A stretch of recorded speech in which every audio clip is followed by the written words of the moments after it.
Welcome back, everybody. Episode 2 of Comfort Breeds Complacency. Before I had any other athletes and other people that I have lined up, I wanted to have a special guest on, someone who's helped me become the adventurer, the athlete, the person I am today.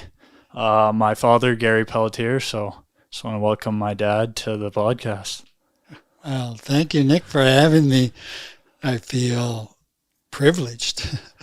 Yeah, it's a lot I've learned from you over the years, and I just was hoping that you'd be able to get into your story of kind of what made you the man you are. And I know you've done so many different things, and maybe just start with your life and where you grew up, and you have a huge family, so your siblings and all that. And Well, I grew up in northern Maine.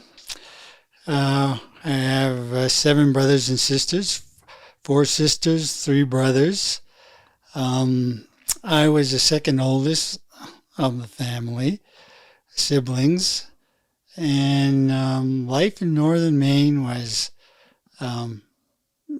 pretty tough. It was you had to be a real aggressive and hard worker to survive and make it in northern Maine. So all of us kids learned we needed to be hardworking, and we needed to just take hold of our lives because no one was going to give us anything. So we learned to survive by just doing. And I've always, and that's been my model, to do, even if it's not perfect, just to start. And then along the way, you'll gain knowledge and you'll improve on all your activities and your things that you choose to do in your lifetime. So northern Maine was just a great experience, a good place to grow up as a young kid. you, because you're the second oldest, there's quite a bit of gap in between, like the youngest sibling. Did you kind of take not a father role, but a helping with raising the younger kids?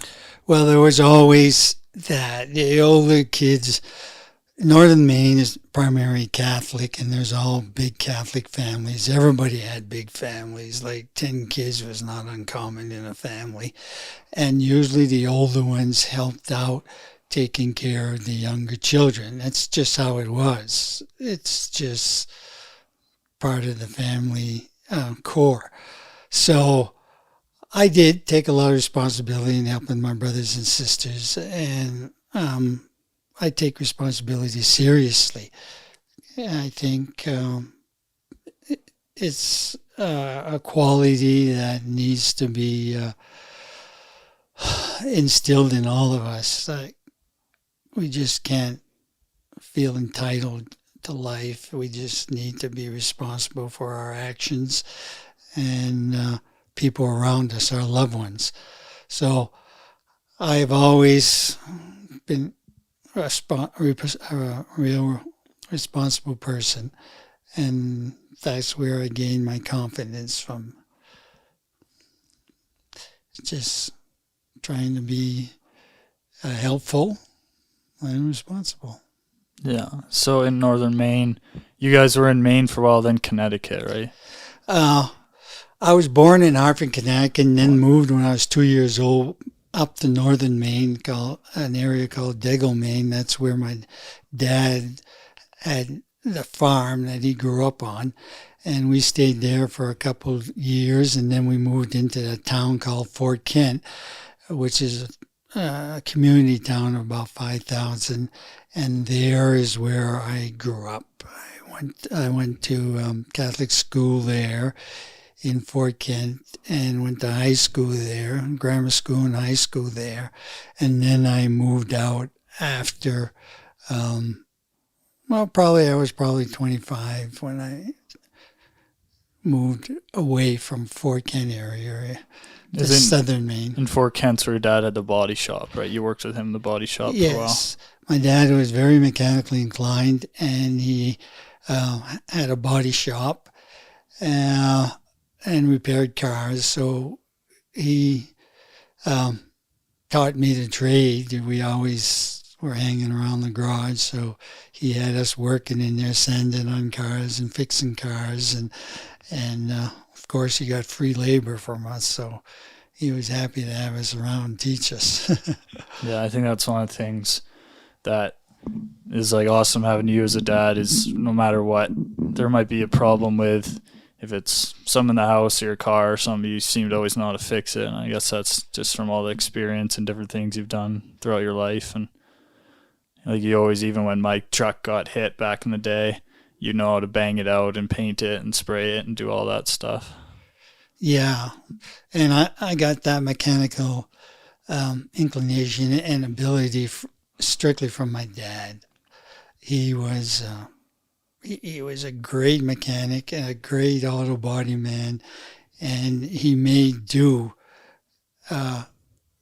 with simple things. He always could come across and fix them and make do with it because money was hard to come by, so you had to repair what you had and made it last.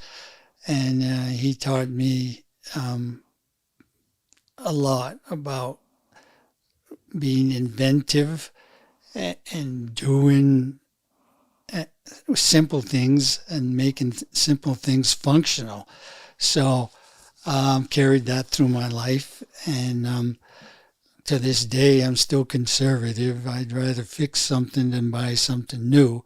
I know I'm at a stage right now that I could buy what I want and wouldn't need everything new, but I get a satisfaction out of fixing stuff and making things do and work. Yeah. I remember at in Fort Kent we visited Pape is what I call him, your dad. We visited him and he'd always rip around on his four-wheeler. Oh, yeah. And he had that little hill right by his up to his house there, and we went up it one day after ripping around on the four-wheeler, and I was in the front, you were in the back, and the whole thing tipped up, and we were looking at the sky. The thing about fell backwards on us. Oh, yeah.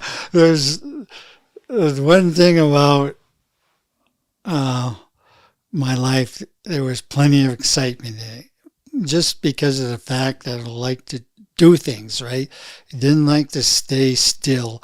So the more you do, the more possibility there is for things to go a little haywire. Yeah. And safety is always an issue. So we were borderline on a lot of our adventures. Yeah.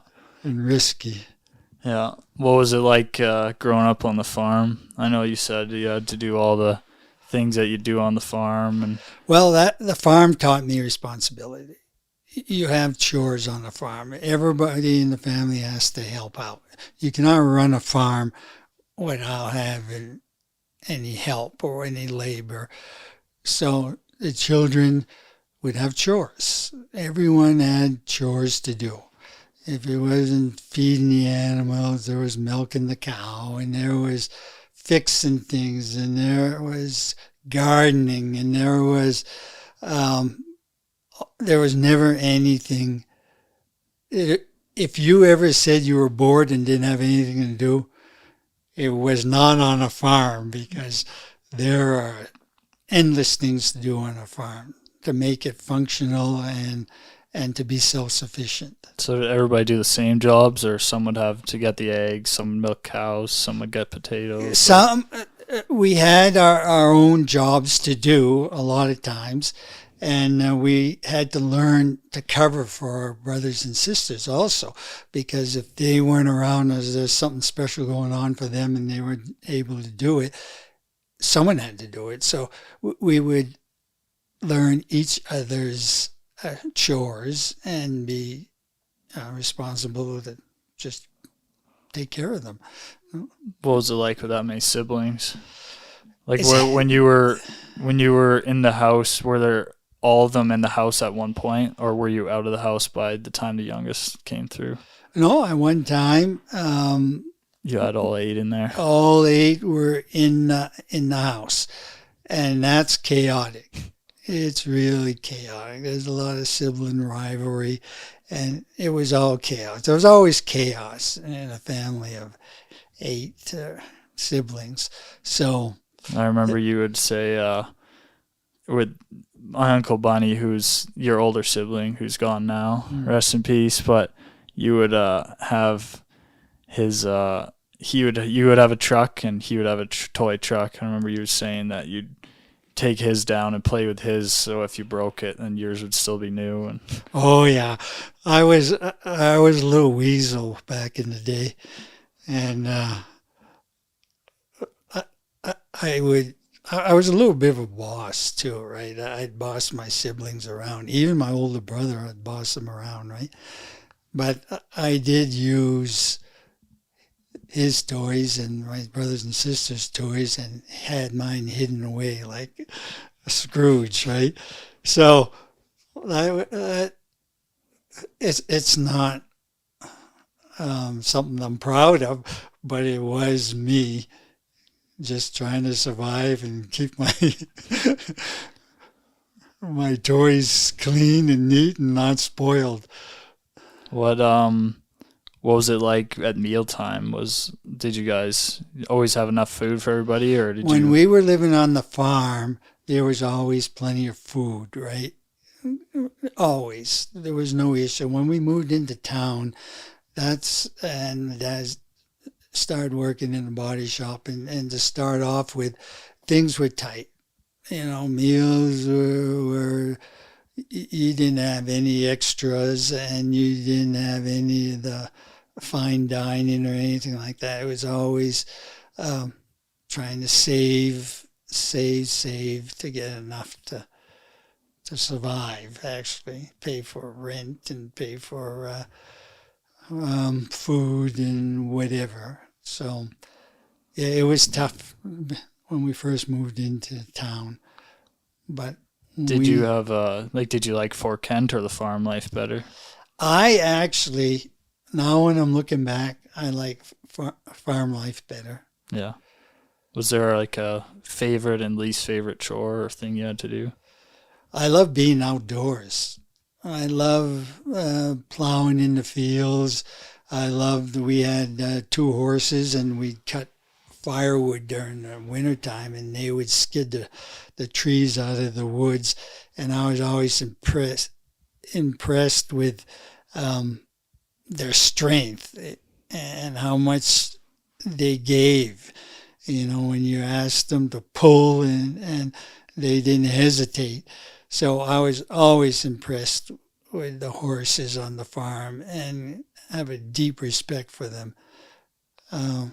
You look back in history, and horses really, really helped out humanity progress. So, yeah, I learned a lot on the farm, and I was comfortable on the farm. I didn't, hard work didn't matter to me. When the chores were done, I felt satisfied. And Yeah, I can see that through everything you do. You're always even somebody when you're not doing something, you're looking for something to do. But I think you were in the Boy Scouts as well, right? You were saying you like to be outside. When we moved into town, then I joined Cub Scouts and the Boy Scouts. I had to have something to do all the time, so that was a great experience because, again, that was outside in nature, and we just happened to be fortunate to have a great scout leader, and would take us on a lot of canoeing adventures, and then later on there was hunting adventures, and it just grew and became a part of me. It's like I had to be outdoors. Yeah, like being outdoors. Learned a lot of skills. What did you learn mainly from Boy Scouts? Oh, from Boy Scouts you learn camping outdoors, all about fire and cooking and surviving in the wild. and then you learned about winter camping and surviving in the winter time, and then you learned about canoeing on the rivers and the safety and the respect for the current and how strong that could be.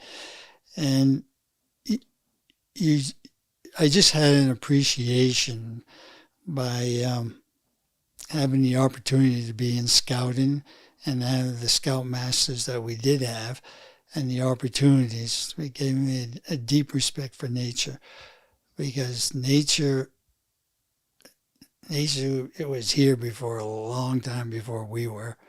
And the thing about nature and its beauty and all its beauty, it does not care whether a human being survives in its realm or not. You could drown in its waters. You could freeze on its mountains. It just does not care about human existence or survival within it. So you have to respect that, because it's been around and it's a part of our lives. It seduces us to swim in its waters and its oceans and climb its mountains. To conquer things. Yeah. So, and the human being loves its realm and its beauty, but nature is to be respected, because it does not care whether we survive in it or not. So I've learned to respect it. Do you think being able to be comfortable there and know like the give and take of nature and the elements and feeling comfortable, I think that gave you a lot of confidence through other aspects of your life? Oh, it was the main force that gave me confidence, knowing that I could survive in its realm, right? The more you learn about nature, the better your chances are of surviving in it. So you need to have nature in your life. To complete a happy life, I feel nature has to be a part of it. It's just part of your being. You can have solitude and quietness and contentment just walking in the forest, and it's serene and surreal, and it's calm, and it's always been a common effect on me. Mm-hmm. So to have a life without nature, or the possibility of being in nature, to me would seem very, very dull. Yeah. Do you feel like that's missing in society with youth today? Because I know, even just thinking with my friends, like none of us went through Boy Scouts. A lot of us do like the outdoors because their parents as well introduced them to outdoor sports activities, being active in the forest or skiing or playing sports outside and all that. But I don't know if anybody really does Boy Scouts or stuff, especially if you grew up in a city like Calgary or wherever you grew up. But do you feel like that's missing from people? Or I think they'd have a fuller life if they did have it early on, like through the Cub Scouts and Boy Scouts, because they mainly get out into nature and they teach you the aspects of survival and safety, and it is common. Nature has a common effect on people. You got to respect it, like I said, because it's been around a heck of a long time before, humanity. So I do think it's missing nowadays. A lot of people are fearful of it because of the animals in the wild, and because safety. They're just scared of the dark, and they're scared of the unknown. But if you just get out there and you spend the night and hear the sounds of the animals, but know that you can get through it, and the sun will come up again in the morning, and you'll be so proud and content that you survived the night out in the wild, that it gives you confidence. Yeah. It gives you confidence to go out and look forward to another experience. And life is just one experience after another. Mm-hmm. There's no perfection really in life. And to think you're going to be perfect at it, it's delusional. You need to take each day one moment at a time and enjoy it. Because yesterday and tomorrow you don't own. They have nothing to do with you. So the moment and the experience is what's going to give you a memory.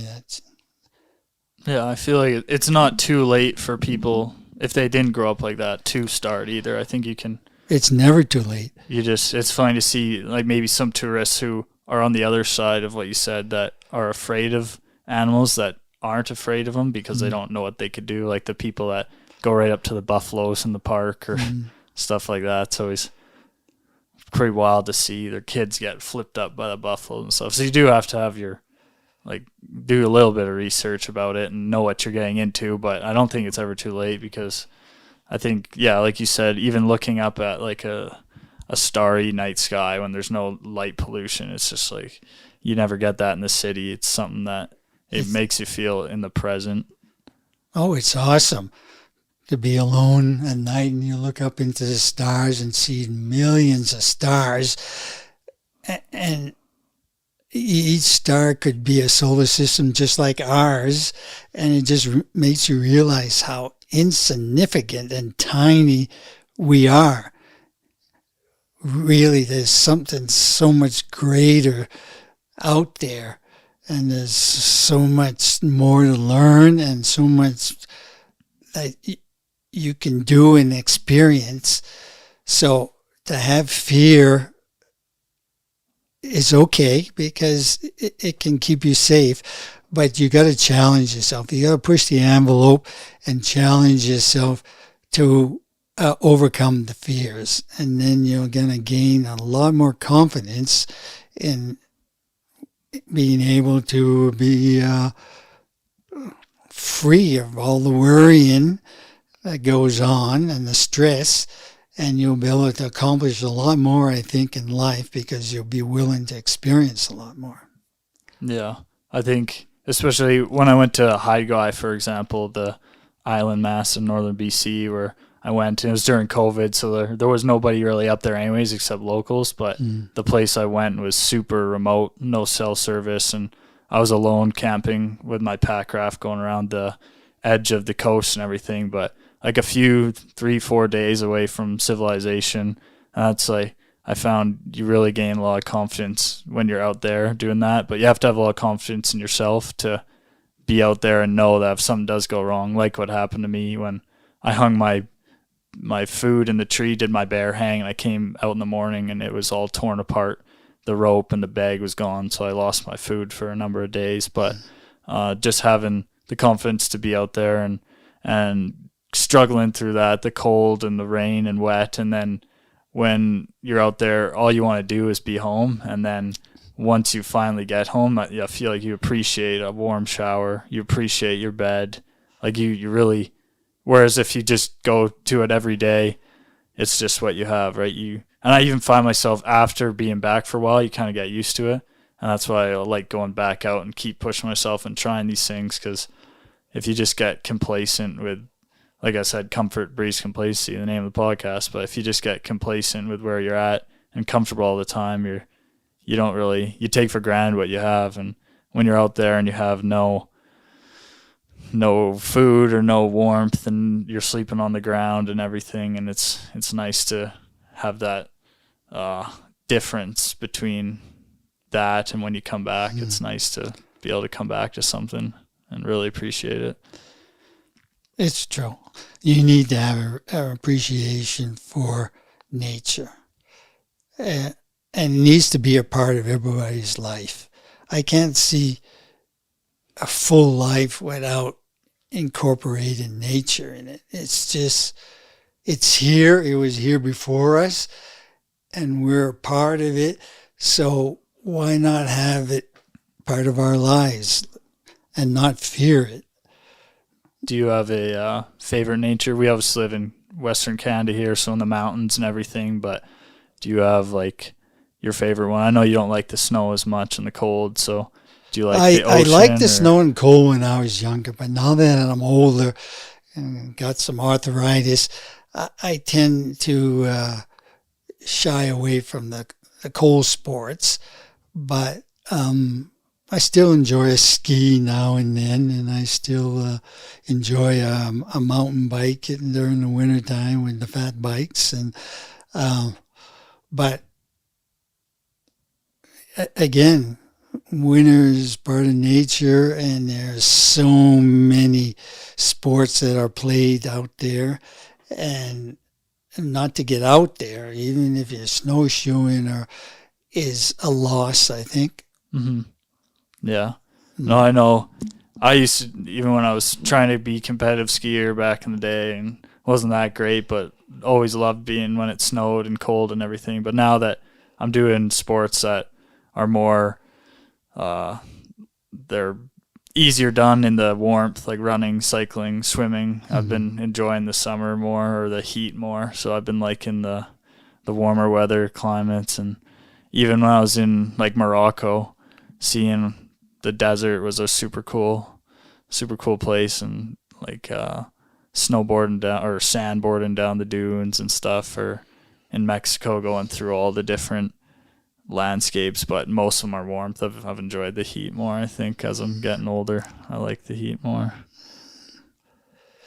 It to each their own, right? Some people, and to your own abilities. You go do things according to your own abilities. But everyone needs to push themselves a little bit, because if they never experience that, then they don't know how good they can get. They just don't know all the possibilities. So you push a little bit, just a little bit each time you go out, and you will gain confidence in yourself and your abilities, and your abilities will expand. But most of us have fears, and we're content on keeping them. But in reality, if you really want to experience and grow, you got to confront them. Yeah. So I've always tried to push myself, like, out of that fearful mode. Like, I can rationalize why I shouldn't do this, or why it's too risky, or this, or at my age I shouldn't be doing this. But it's all rationalization. Whenever I push myself to do a little more, I've always felt better about it. Afterwards, I said, yeah, I'm better off now than I was before, fearing that I couldn't do it. And you learn more about it. I think it's important to not be afraid of a beginner's mindset too. Because I know even like when I got into skydiving, it was an idea I had for so many years I wanted to do, but it's intimidating, like walking up to a drop zone where everybody knows what they're doing and you have no idea what you're doing, or like take that example for anything, but just being able to accept that, yeah, I'm a beginner and I'm going to suck at this. It's going to take time. Even like the podcast, like just getting into it, still probably pretty shaky on the mic. I say and like a lot, but just starting out and learning each time by time, and you're going to learn something when you start. You're going to learn the easy way or the hard way. You're going to learn something. So failure and success are both teachers. Just depends on how you reflect on it and how you take it and move forward with it. Yeah. Just, you will get better. The more you do it, you will get better at it. And no one is perfect. And when I hear the word experts, a big red flag goes up in my head, because there's no such thing as arriving. There's always a little more you can do to make it a little better next time.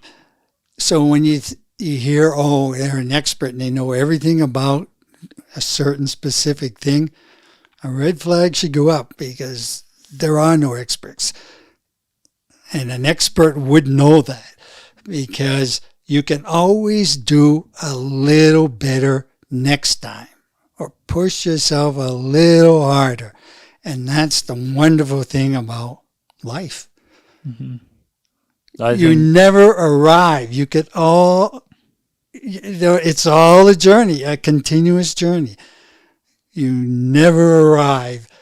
And if you take that attitude, you will accomplish a lot in your lifetime, and your lifetime will be full of memories and journeys that are just incredible. Yeah, well, that's what I've always admired about you is, like, of course, being my dad, but being the role model you are. And at the age, I don't know if a lot of people know your age, but you're turning 75 in a couple of weeks, and you're still doing, like, you just changed the idea of what that is in my mind. Like, when you hear 75, you think, oh, you're probably getting close to an old folks home and you can't do stuff, but you're here mountain biking, you're swimming every day, you're doing triathlons on the world stage level with people in your age group, and I think it's always been inspiring to me. I think that's where I get a lot of my motivation from, is seeing that. Yeah, I try and rush a lot of stuff I do at my age, but it feels like I'm getting old, but even though I'm young, and seeing you being able to do this for, like, you're 50 years older than me, it's inspiring to see.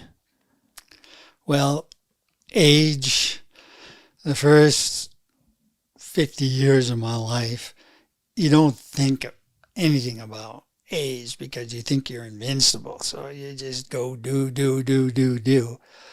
But then when you start to realize, saying, hey, I'm halfway through my life, so now what? What do I really want to accomplish? What do I really like? And to me, activity is everything. It's just been everything. And I've always had dreams of doing more. And now at 75, I'm at a position where I'm semi-retired and I don't have to work as much, and financially I can afford to do some of the bucket lists and the dreams I've had all my life. And sports have been a big part of those dreams, and I'm trying to keep myself honest with my dreams by trying to fulfill some of them now. And I have the opportunity, and I have fairly good health. So why not? Why not make a fuller life, and why not do more? And to say that because you're a certain age you can't, it's just not part of my mentality. I just don't accept that, right? Age is just a number. Yeah. You're labeled, you're supposed to retire at 65, 66, and then what? In my eyes, it's a myth. Retirement's a myth. You just continue on with your life. You might not do so much of what, financially got you to the point you are, like work. You might do a lot of more pleasurable things. And to me, doing triathlons is pleasurable. I'm not a golfer. So, and I love competing. I just love competing against my fellow man, and to see, a personal best, and to see if you can improve. So competition's always been a part of my mindset and my life. And that's how I was born. Yeah. Well, I think, we should probably talk about that. You have, now you're racing triathlons. I remember when I was younger, you got into triathlons and you were doing them in Kelowna and stuff. And that was cool doing those races with you later on in life that I was introduced to the sport with when I was just a young kid. But now you've qualified for age group Team Canada for your age group. And we just did an event in Montreal this summer. And you came second in the world for the sprint distance, that one was? Yeah, it was a sprint triathlon distance worlds. So you came second in your age group of 75, 79. Yeah. and now you're going ahead in 3 weeks to Dubai for the standard Olympic distance, right? The super sprint distance Super and sprint, the and then- Olympic standard distance. So I'm looking forward to that. I've been training, and actually Nick, my son here, who has helped me tremendously in the swimming part of it. He's been my coach, and in the running part of it. So I am very, very thankful to you, Nick, for helping me out and get to this point, because I have seen a great improvement this last few months. Yeah, of course. I feel like I'm just a beginner myself and all that stuff, but I have learned a lot from the guys I train with in Kelowna, Brock, Hole, and Coach Luke Way and all that. They've been definitely huge inspirations as well, and wells of knowledge. And Brock actually just won today or yesterday. He won his race in Pan America in Uruguay. He came first for the U23. Oh, so, that's excellent. yeah. So I think he'll get some good points for the Olympics for that, hopefully. So he's on the right track. Anyways, I think he'll be world champ one day for sure, seeing his work ethic and everything. But I wish him strength and the best, because, yeah, you've surrounded yourself with a great group of friends and athletes, right? yeah, I think it was funny when I first got into triathlon again as an older, after baseball, and I had all the concussion issues, and I just felt it wasn't fair to play on the team and at not my 100% for me or the team. So I wanted to keep competing. So I knew I always ran as a kid and swam as a kid and got into biking later in my life, but tried taking triathlon up. So just looked up coaches in Kelowna and found Luke and them, and like just lucked out with who I surround myself with. I remember I was older by 3 years than Brock and them, so I showed up as probably a 21-year-old or something, and they're like younger kids. They haven't fully developed yet, and I thought, I'm just going to smoke all these kids. Just like, I felt super confident. And then on the first track workout, I remember just getting my ass whooped. Holy. They're just like, yeah, it's just so much technique, and even though they're younger, they've been doing it so much longer, and they've had a world-class coach by their side teaching them. So, I definitely lucked out learning all that. And even before that, getting into that, learning a lot about all those years in baseball. It might have felt like a waste because, you're not playing anymore, but I learned how to train like a professional athlete from high school. I learned how to train 3 hours a day and maintain your eating and your good habits, and be able to schedule your time to do your classes and your work and all the mental side of things, and training that a lot of athletes look over, and journaling and goal setting and everything like that, and keeping yourself honest, and injury prevention, injury rehab, everything. And that was from my baseball program, NSA, and National Sport Academy in high school, and Coach Mickey Kawahara. But yeah, I learned a lot from all these coaches and teammates, and through the journey I've been on, even though it hasn't been that long, it's been pretty cool to learn. And now to transfer all that information and knowledge into what I'm using now, which is more of a individual sport or individual efforts. A lot of the training is lonely, and the ultra stuff, just a lot of time in the staying in your zone at the same heart rate and just being in your mindset. But it's definitely good to have that solid foundation and base for everything. Yeah. Yeah, training is, it is lonely. It is lonely if you're on that upper scale of eliteness, right? Because it's hard to find someone to train with. You always love to have a buddy or someone you can train with, right? But when you get into an eliteness, you got to really search for a training partner. And but Kelowna has been good for you, because there's a lot of professional coaching out there. Like, you've met a lot of them, and you've got to experience like Luke and Balance Point. And you got to experience, and his wife Stacy, who's ran every ultra she's there an is, ultra basically. elite, right? So all that professionalism and all their experiences, and them passing it on and coaching you, and then you coaching me, it has a rippling effect, right, in society. And I think it's all healthy. I think the sporting community is healthy. Well, I think there's that saying, you are the sum of the 5 people you surround yourself with the most, right? So surround yourself with good role models is everything. And even being a triathlete or an endurance athlete in Kelowna, training under Luke, even some of the people he not trained specifically, but has contact with or helps with certain points of their training or helps with certain tips here or there. Like there's Corey Wallace, who's the 24-hour enduro mountain bike champ. He's like 4 times where you have a loop mountain biking and you go around it for 24 hours. And he's been the world champ of that for, I think, 3 or 4 times. He's back to back to back or something like that. And there's Brett Fikowski.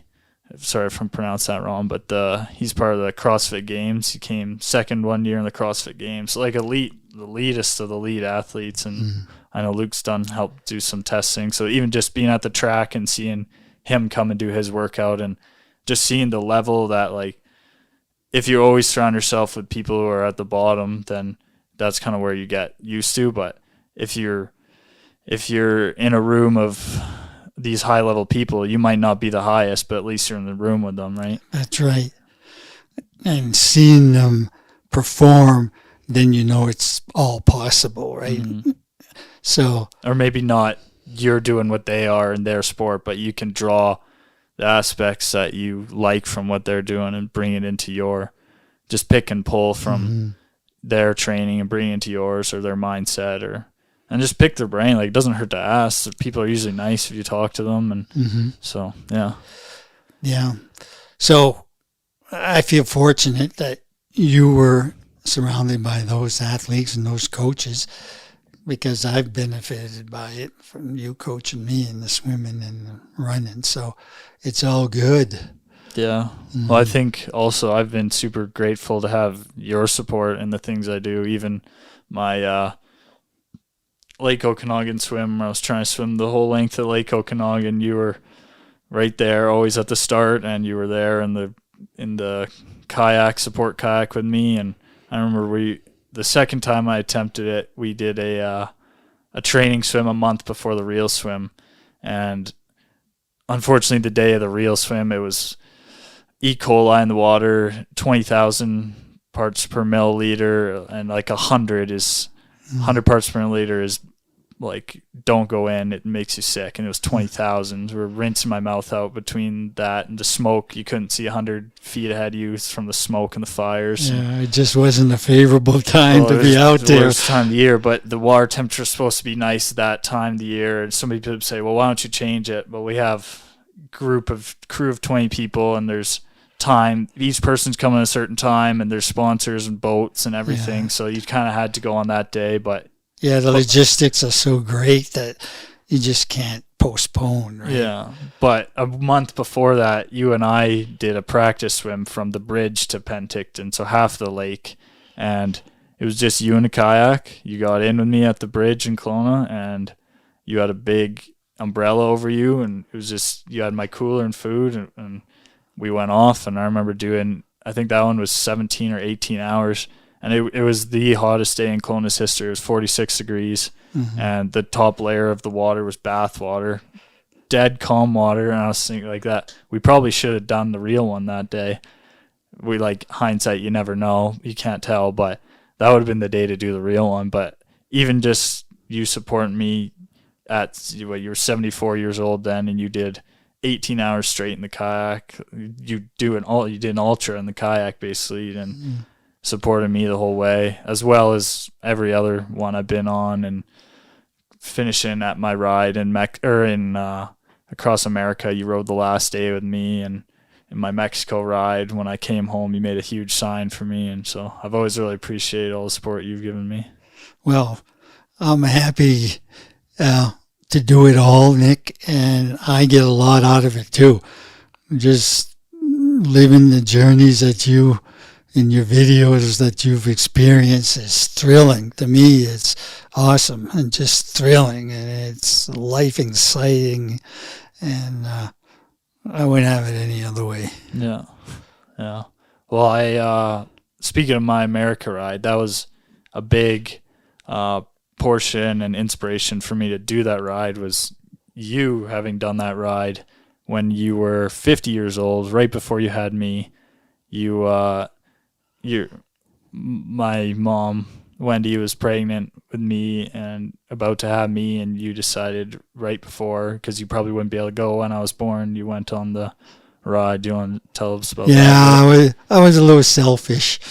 I had dreamed about it. It was a dream to cycling across the states, right? And then, sometimes life gets in the way of your dreams. So we got pregnant for you, and then I started thinking, oh boy, I'm going to be home with the newborn here, and another year or 2 or 3 are going to go by, and I'm not going to get to do part of my dream. So I was a little selfish. I told Mom that I think I'll go. And she was very supportive. She says, I know you got to do this, and I know you've been thinking about it, so why don't you just go? So I did go, and it's always tougher than you think it's going to be, right? Because That's again, nature and timing and everything else. I thought if I started in September in California coast and then went east, that it coming from a northern latitude, September is cool. It's fall and it's cool. But when I got in Southern California and San Diego and started crossing the Chocolate Mountains and into Salton Valley into Arizona and Phoenix, it was 106 degrees. It was deathly hot. It was so hot that you frying eggs on the road and you'd run out of water. You couldn't drink enough and hydrate enough. So I had to go north. I had to go up along the Rocky Mountains into Colorado, where it was a good 12 degrees, 13, 14 degrees cooler, and then proceed east, because it was a mistake on my part. I just felt sure that the fall was going to be cooler in the southern states and not experiencing that. But that's the challenge of a journey, right? You never know what it's going to throw at you. And it just makes you tougher and gives you more confidence that you can survive. Yeah. Well, I know a quote I love is from one of my idols is explorer Mike Horn. He says, if you have 5% of the answers to your questions, go and figure out the rest along the way, because if you wait for 100%, you'll never go. You'll never have 100% of the answers. Like, you don't know what's coming. You don't know what's ahead. But if you have the base things figured out, just go and figure it out along the way. That's exactly my philosophy. I agree with him 100%. Just start, and you'll figure it out along the way. Yeah. I remember you telling me about what state was it where the farmer found you or something? Oh, that was right before I got to Phoenix.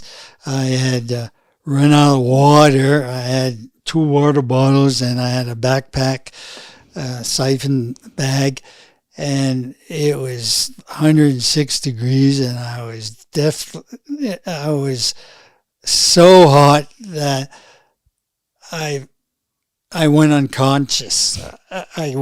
I wake up and I'm on the side of the road in this hayfield leaning up against a bale of hay, right?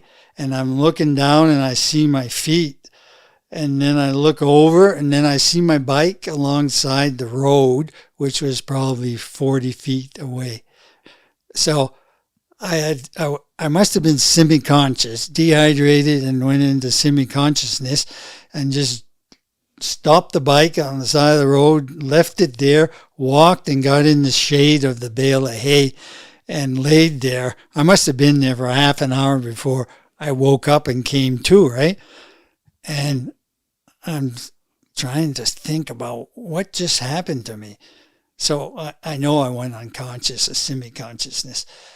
And then I still laid there. I laid there for a good half an hour more. So I was there about an hour and a half.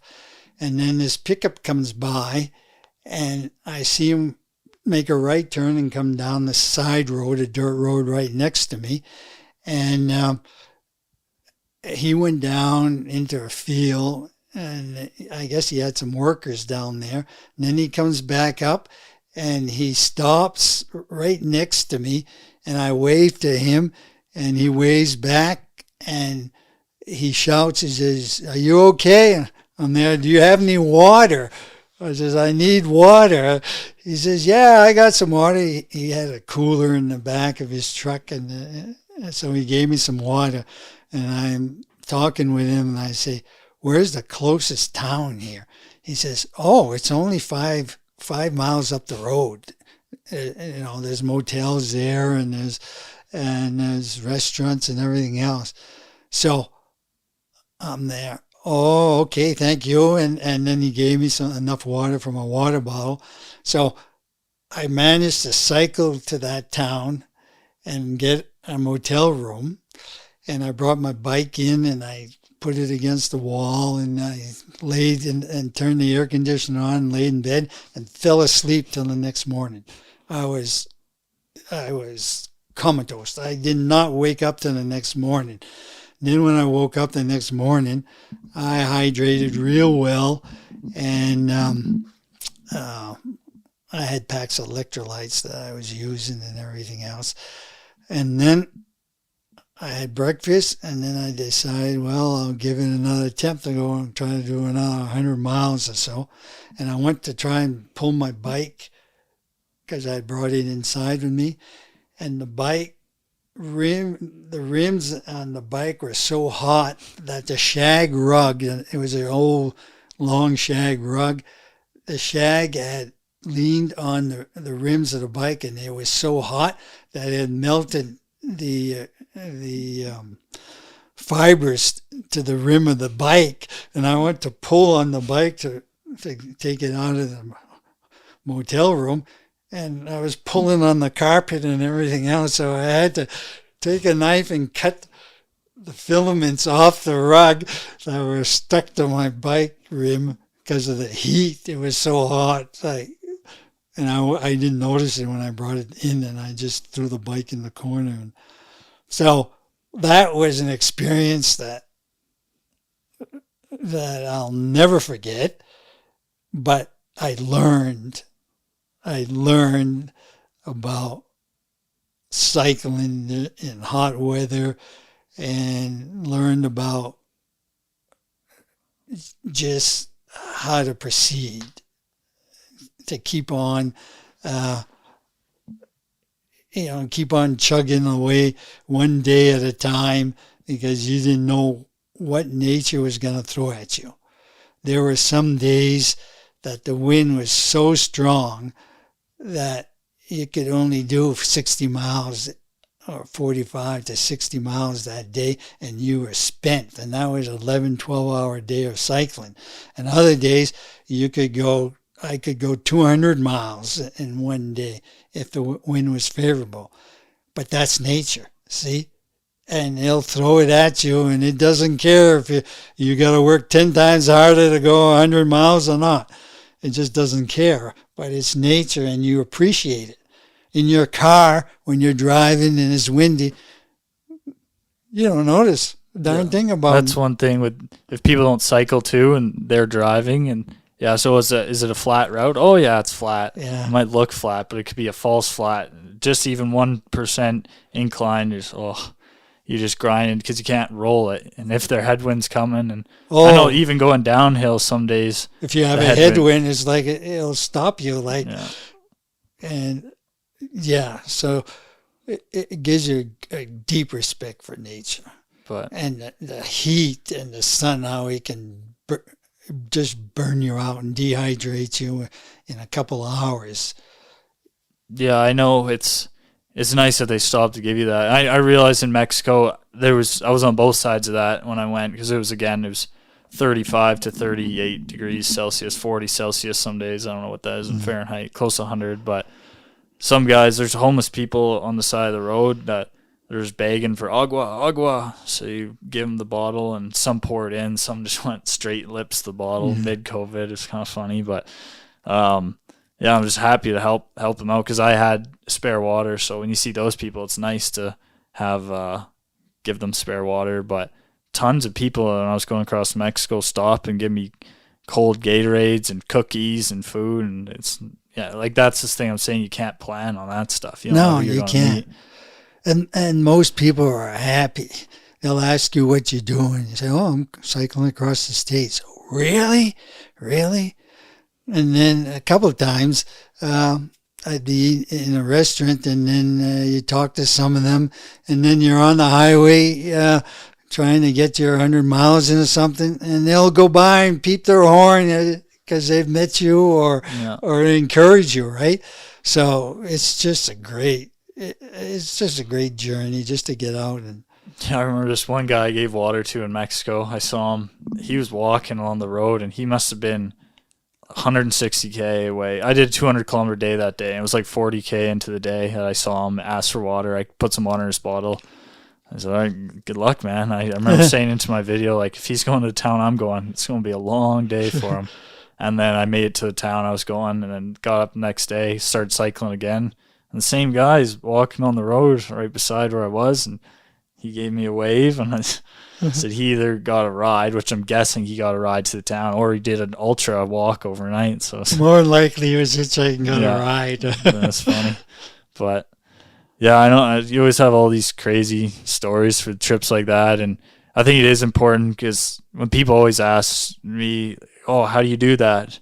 or like, "How do you go day after day?" and I think it's literally that. You can't, when you look at, I remember on the Baja when I was going to Mexico, I went from Cabo all the way up to Baja to the lowest point in the country, Laguna Salada, then down to the highest point in country, Pico de Orizaba, climb the mountain, third highest point in North America, and finish in Cancun. But even going up the Baja on the first 2 weeks, I thought, oh, I could just stop at the top, call it a trip at the end of the Baja, and it'd be nice. Like, I couldn't fathom going all the way around and having another two months ahead of me on the first couple of days. You just can't think like that. You literally have to take it one day at a time. Just focus on today, what I have to do to get through today. And then when you look back at a trip, I wonder how I did that. Like, it's such a big undertaking, but if you do take it one day at a time, one step at a time, pedal at a time, stroke at a time, whatever it is, and it you'll get becomes there. Manageable and possible. Yeah. And then you finally arrive at your destination, and you always have it built up hours and hours, hundreds of hours of what it'll be in your head. And then you get there, and it's almost always different. I remember the last day of my America trip, on the 50th day, you rode with me, and it was the worst day of the trip. I imagined the whole time when I was in Arizona, or when I was in going through Nevada and everything, going across, just imagining, oh, I can't wait to roll up to our cottage in Maine, our cottage, because I went from San Francisco to Old Orchard Beach, Maine. You went from in California to Virginia Beach. So our routes were a bit different, but I remember thinking, oh, I'm going to get to our cottage and run and jump in the water, and my family's all going to be there, and it's going to be nice and sunny. And I remember the last day, it was the coldest day of the trip, pouring rain. It was freezing cold. Almost it was freezing about rain. This time, almost Halloween time in October. Freezing cold. Oh, that was deadly cold. I remember you wanted to stop for a coffee, but I just wanted to keep going. And well, after so many days, 50-some days, you saw the light at the end of the tunnel, so there was no stopping there. But yeah, I remember seeing our breath, and it was almost worse going down hills, because the wind would cut through you. And I got to the water and walked into the water, and family was all there, which was awesome, but it was like a hurricane storm on the water. The waves were huge, and you just dip your feet in and get the hell out of there. Yeah. But see, then again, the elements, nature, they'll throw at you, and you have to have a tough constitute to be able to take it on. Like that, the lowest point when you were on your Mexico trip, the that was a factor of nature. It wasn't the sand was blowing, the wind was blowing at that lowest point. Yeah, it was the worst headwinds I've ever felt. So even going, because I got up the Baja to a town called Mexicali. It's a big city on the border, and it's about 150 kilometers away from Tijuana to the east, right along the border. But Laguna Salada is probably 30K just to the west. So I had to go up into Mexicali, 30K west and 30K back east to start heading down southeast to Cancun. And when I was going west to get to Laguna Salada, the headwinds are blowing at me, and I could honestly walk quicker. I was going 4 kilometers an hour, just crawling, absolutely pushing as hard as I could to move forward, like just so frustrating. There's things blowing off trucks at me and sand, and I got to Laguna Salada, which is, if you look at it on a map, it looks like it's a lake. It's completely dried up. It's just complete dirt. And I remember riding down in the sand, and it turned to sand. The dirt turned to sand, and the military guys were doing their testing out there, their training. They drive their trucks around and practice drifting and driving the big trucks. And I was going, and I fell and cracked my hand and handlebars on the ground, and they're, "Gringo, you okay? You okay, Gringo?" And I said, "Oh, yeah, I'm good. Just get going. I'm fine." But yeah, it was funny. And get down onto the flat there, but the wind would just blow across the whole lake, what it's supposed to be a lake, air quotes, but blow across it like just unscathed, just come wailing in the wind. So it was like a sandblaster with that. Yeah, I was trying to fly the drone, and it was just going wobbly in the air, and but going back into Mexicali, it was like a speed boost on Mario. I didn't barely had to pedal. I just got pushed with my back, and that's really good. It goes to show you appreciate those tailwinds when you have a headwind. But even if it's a side wind, or you very rarely have a true tailwind. So it's true. It always feels like a bit of a headwind, but that's what I mean about nature. It'll throw all kinds of things at you, right? And it doesn't care whether you're on a bike or what you're doing, right? It'll just test your constitute, whether you can survive in it. Yeah. I remember that moment going across my America trip when I finished with everybody there. My Mexican one was a bit different.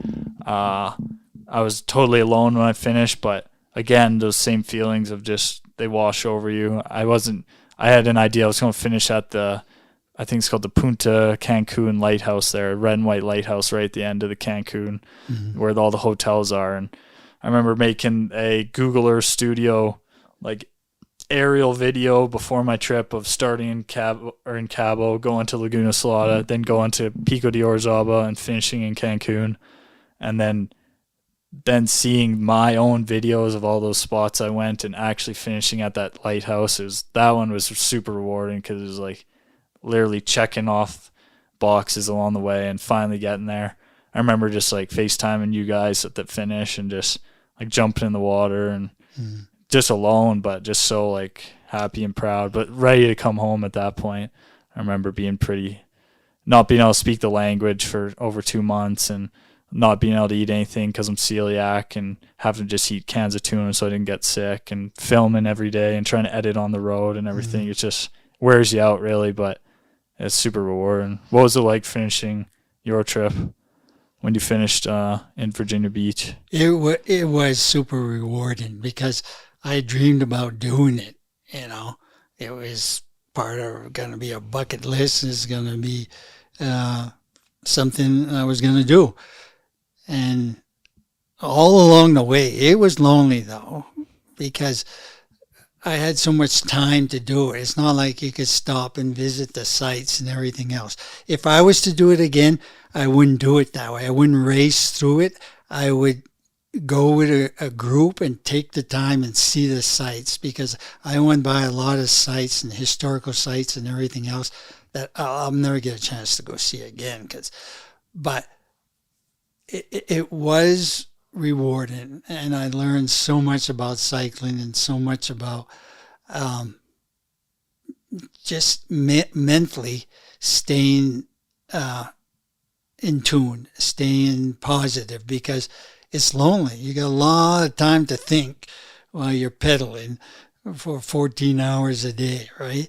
And it's not easy pedaling when you're going into a headwind, and so it's challenging, and you got a lot of time to think. But at the end of it, knowing that you persevered, it's so rewarding. It's so confidence building.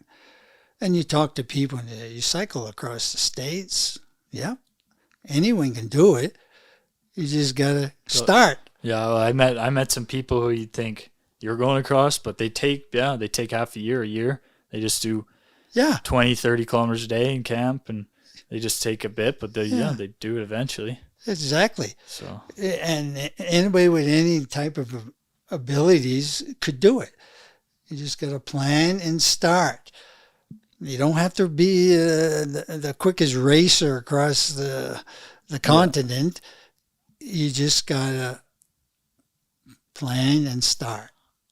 Yeah, I remember especially kind of what really has progressed me into doing the things I've done and this mindset I have of comfort breeds complacency is I remember you saying when I finished that America ride, oh, like that's a trip of a lifetime, and for most people, like you've already accomplished something that most people won't ever do. And I felt right after I felt like super confident and jacked up about that. But then after it starts to sink in a bit, where you think, well, this can't be the peak. If that's a trip of a lifetime, like life can't be over already at 22 years old, 21 years old.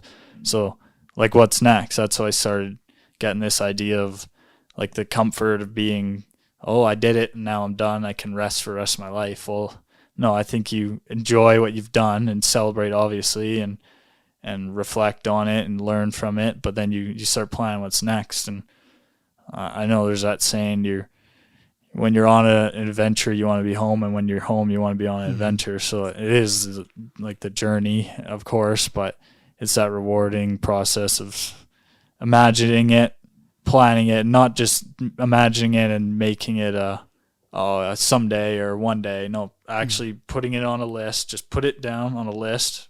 Do what you'd have to do to get to the start point on a list, and then just check it off. Just check it off, check it off, check it off. And you're going to come into troubles, but along the way of even getting to the start, I say with ultra stuff, or maybe not races specifically, even races, because you get injuries and everything, but like an expedition or a project that's not planned out or set by somebody else, getting to the start of it is an ultra event itself. There's so many logistics that go into getting to the start of it, but once you're at the start of it, it's almost just like, here we go. Just let your mind go. It's time to go. Just trust your instincts, trust your training. Of course, you have to do all the work ahead of time to be prepared for it, but yeah, I think it's rewarding to see the whole process from start to finish. Yeah. And like, I see life as a journey, and you never arrive. It's a continuous journey, right? And to be destinated, fixated, like I got to be there at this time and I got to do this much and get there and make it perfect, is not realistic. So to be destinated, fixated, you're not going to enjoy the journey, because you just own the moment in the journey. You don't own yesterday or tomorrow, and just own the moment. And the journey is accumulated moments. So life is just accumulated moments. So just keep the journey going. Yeah. Well, I remember when I got out of high school and everything like that, you told me now you're entering the classroom of life. And I think that's super true. And even all this stuff, like you might say, oh, it doesn't have monetizable, tangible worth, learning how to set up these expeditions and all this and that. But you do learn so much about people, about who's really in your corner supporting you, what people will go through to help support you, what you go through, what you can go through doing that. Learning about discipline and scheduling your time, learning about discipline and scheduling schedules for people, or your meal prep, your meal plan, everything, and then still trying to enjoy time with friends and life and everything. And I think these projects and journeys have really helped me. Like they don't teach this stuff in school, right? And they might think in school that it's not worthy. But I think a lot of the people that you meet out in life doing these exciting things or things that many of us wish, I wish I could do that. If you listen to them talk, or you like take in some of the things that they might not have the on paper, what they're supposed to be learning, what you learn in school, the way things are supposed to be. They think outside the box, right? So I think all this stuff about just starting and finding what you're passionate about, and then finding a way to work through it to the start. And you're going to learn a lot along the process. You're going to learn. You will learn something. If you fail or whether you succeed, you're going to learn. Exactly. And, once you get out of high school and get out of university, it's all good. It's great. But then the real experiences start. And the world is your classroom. It's unlimited. And you can take what you learned in university and what your family taught you and just enhance your journey. Because there's unlimited possibilities. If you just confront those fears, and you don't have to do it perfect the first time. Like each moment is learning. You're learning. You're getting better. Yeah. And if you confront it and keep doing, you will have a full life, and you'll have no regrets. I have no regrets out of what I've done, even though it never comes out like you expect it to come out. Well, that was one thing I was going to ask is, I'm 24, turning 25 soon. You had me when you were 50, but when you were 19, you also had a kid, my sister Tammy. What was that like having, because you were a Maine state champion wrestler, right? Yes. And you played basketball. I remember you telling me you played basketball before 3-point lines existed. Yeah, I did. Kind of fun. I did. Back in '66, and I played semi-pro ball for a couple of years after. But yeah, I remember it's like seeing some of these avenues that you may have thought you were going down, that once you have a kid, you obviously have responsibility. I know a lot of people, like, you can talk about chasing your dreams all you want, but at the end of the day, a lot of people do have to provide for a family and all that, right? Oh, yeah. So I did have to put my dreams on hold because I did get married young and have a child. And so that is one reason now that I'm so adamant about filling my bucket list and doing, is because I did put a lot of my dreams on hold and tried to be responsible. So that's a part of my motivation now. I have the time, I have the finances, and I've taken care of my responsibilities. I tried to take care of all of my responsibilities growing up. So now is the time. I can't wait and dream anymore without trying to fulfill some of the dreams. Yeah. So, I know as well, a couple of years ago, you had something that probably also helped put things into perspective, is you had, it's called psoriatic arthritis, right? Yes. So you were, and it was kind of like shocking to me, because you've always been, like, to me, invincible, Superman to me. Like, seeing you when I was growing up, I thought, like, nothing's ever hurting you, especially as you've been so young. How, like, to how old you are, you're so good shape, fit, and then you had this psoriatic arthritis that, like, debilitated you. I remember seeing you're on, like, 2 crutches. It was at Christmas time, and just in like clenching pain. You couldn't move, could barely walk from couch to the bathroom, and I was like, in the hospital for a while, and like shocking to me to see how it came like that, and you never know when that's going to come, right? So I'm so like blessed to see that, and happy to see that now you're back training and you're healthy and fitter than you were before, even maybe, and you're getting ready to compete again. And I'm so happy that you're there. But what did you learn going through that time? I was invincible. We get this grandiose thinking that we're invincible. Well, we're not. And good health is a gift. It really is a gift. And life is so much more enjoyable when you're healthy, right? So staying healthy should be a priority to everybody.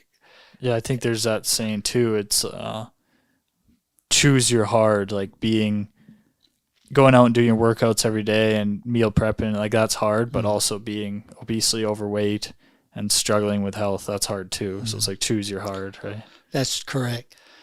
And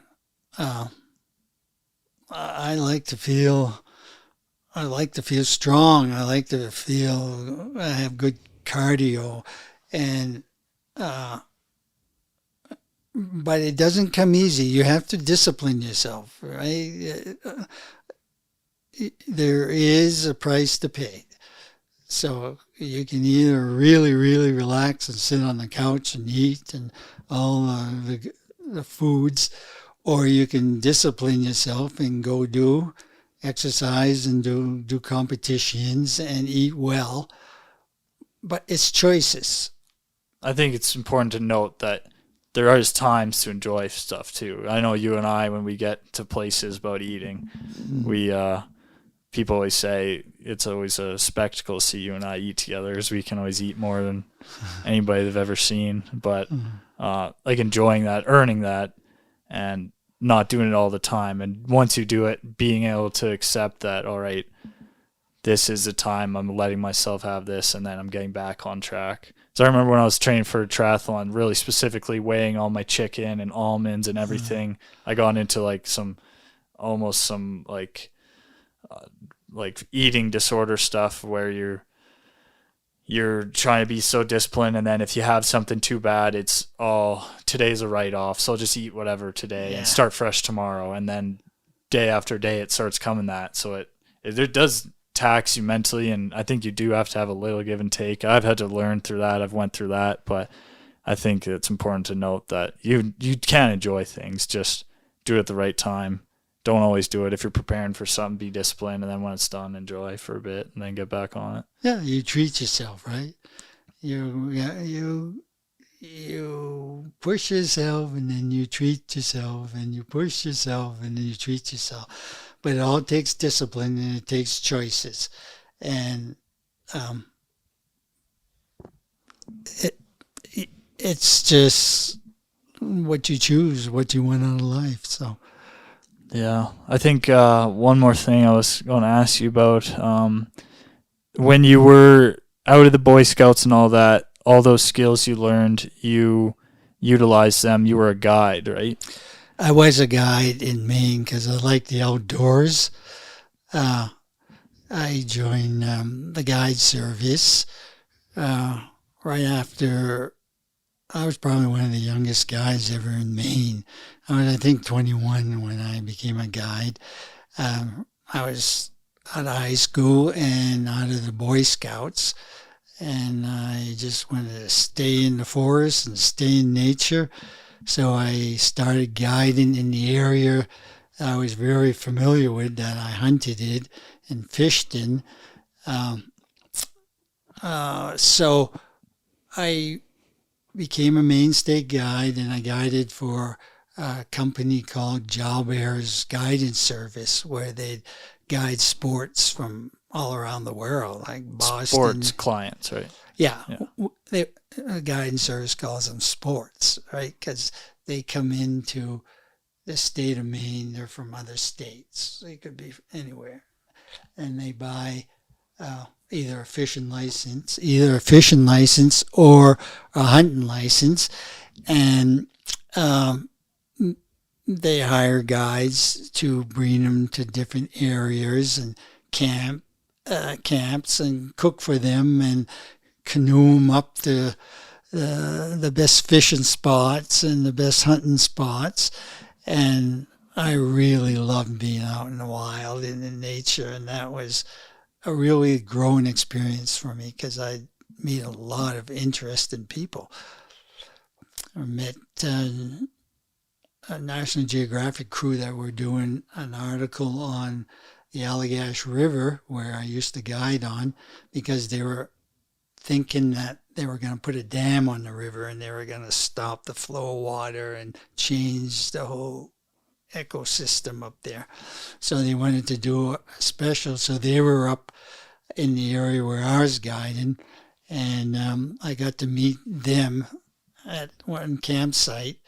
And it was raining and a miserable summer night. And they had been out camping along the river for a week, and they were all miserably wet. And the flies were just terrible. So we invited them over to stay, that National Geographic crew, in our cabins, a log cabin on Rom Pond. And we really enjoyed their company. And the skies opened up and the rain stopped in the next few days, and they had a plane fly in for they could get aerial views and pictures and everything else. And eventually they wrote the article, and it was in National Geographic. I think it was in 71 or 72 about the Allagash River.